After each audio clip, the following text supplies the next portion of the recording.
Les assauts contre l'armée béninoise se sont intensifiés ces derniers mois dans le nord du pays, où une attaque djihadiste a fait 54 morts le 17 avril dernier dans les rangs militaires, le plus lourd bilan officiel dans cette région de plus en plus ciblée par des djihadistes. Au Bénin, le gouvernement confirme l'attaque terroriste du 17 avril en 2 points simultanés dans le nord du pays et déplore le manque de collaboration aux frontières. Cette attaque qui a fait autant de morts a provoqué le choc dans tout le pays. C'est ce qui ressort d'une déclaration du porte-parole du gouvernement, Wilfried Léandre Ogbedji, rapportée par la Nouvelle Tribune. Selon un communiqué officiel, le bilan des morts dans les rangs des forces de défense et de sécurité, en abrégé FDS, lors des attaques ne se chiffrait pas à une centaine, comme le prétendaient certaines informations partagées sur les réseaux sociaux. Les attaques ont visé des positions de l'armée dans la zone du triple point entre le Bénin, le Niger et le Burkina Faso, ainsi qu'au niveau des chutes de Kodo.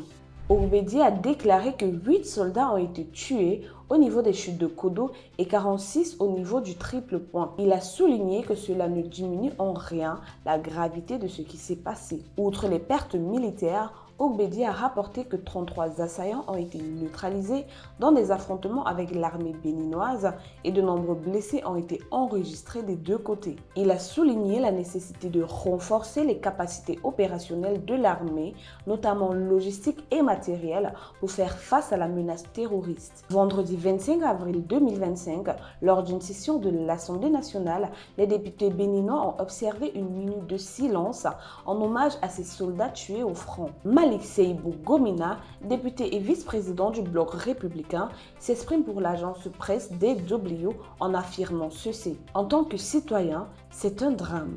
C'est un drame ce qui nous arrive, d'autant plus que nous sommes objets d'une hydre dont nous ne maîtrisons pas les contours. Et ensuite, quand vous voyez la situation géographique de notre pays, ces attaques-là surviennent en venant d'autres pays limitrophes et donc malheureusement les pays ne déménagent pas, les pays ne bougent pas.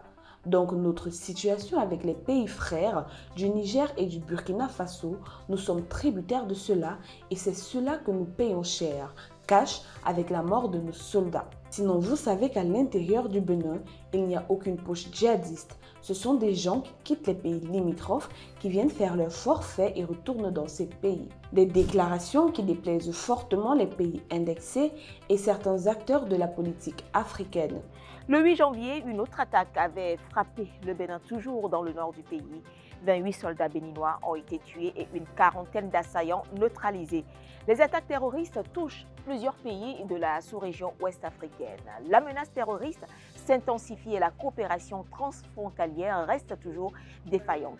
La confiance entre le Bénin, le Niger et le Burkina Faso s'est particulièrement dégradée depuis que le Bénin est accusé de former des équipes pour déstabiliser l'AES. Le président de la Commission de l'Union africaine, quant à lui, Mahmoud Ali Youssouf, a condamné dans les termes les plus forts ce qu'il a qualifié d'attaque terroriste. Dans un communiqué officiel publié samedi, M. Youssouf a exprimé la pleine solidarité de l'Union africaine avec le gouvernement et le peuple béninois, présentant ses condoléances aux familles des victimes et souhaitant un prompt rétablissement aux blessés. Il a souligné que cette attaque perfide constitue une menace sérieuse pour la stabilité de la région du Sahel et de l'Afrique de l'Ouest, à la lumière de l'escalade alarmante des activités des groupes terroristes. L'attaque a fait le plus grand nombre de morts dans la région, ce qui fait craindre une propagation de la violence au-delà des frontières. Dans le contexte de ces développements, le gouvernement béninois a exprimé ses regrets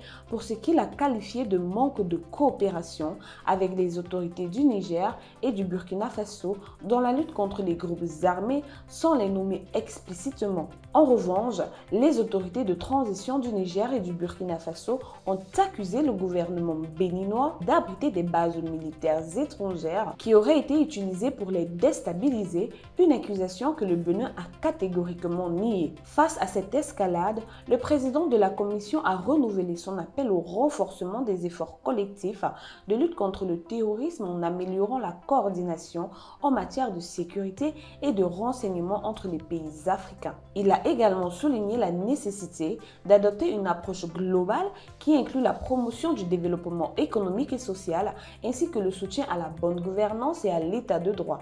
Le Bénin est-il devenu la nouvelle cible des attaques terroristes dans la région du Sahel après le renforcement des frontières des États de l'AES? Nous attendons vos avis en commentaire. Pour plus de contenu sur l'actualité africaine, suivez-nous sur le réseau social africain Diba World et sur toutes nos autres plateformes. Tous les liens sont disponibles dans la bio.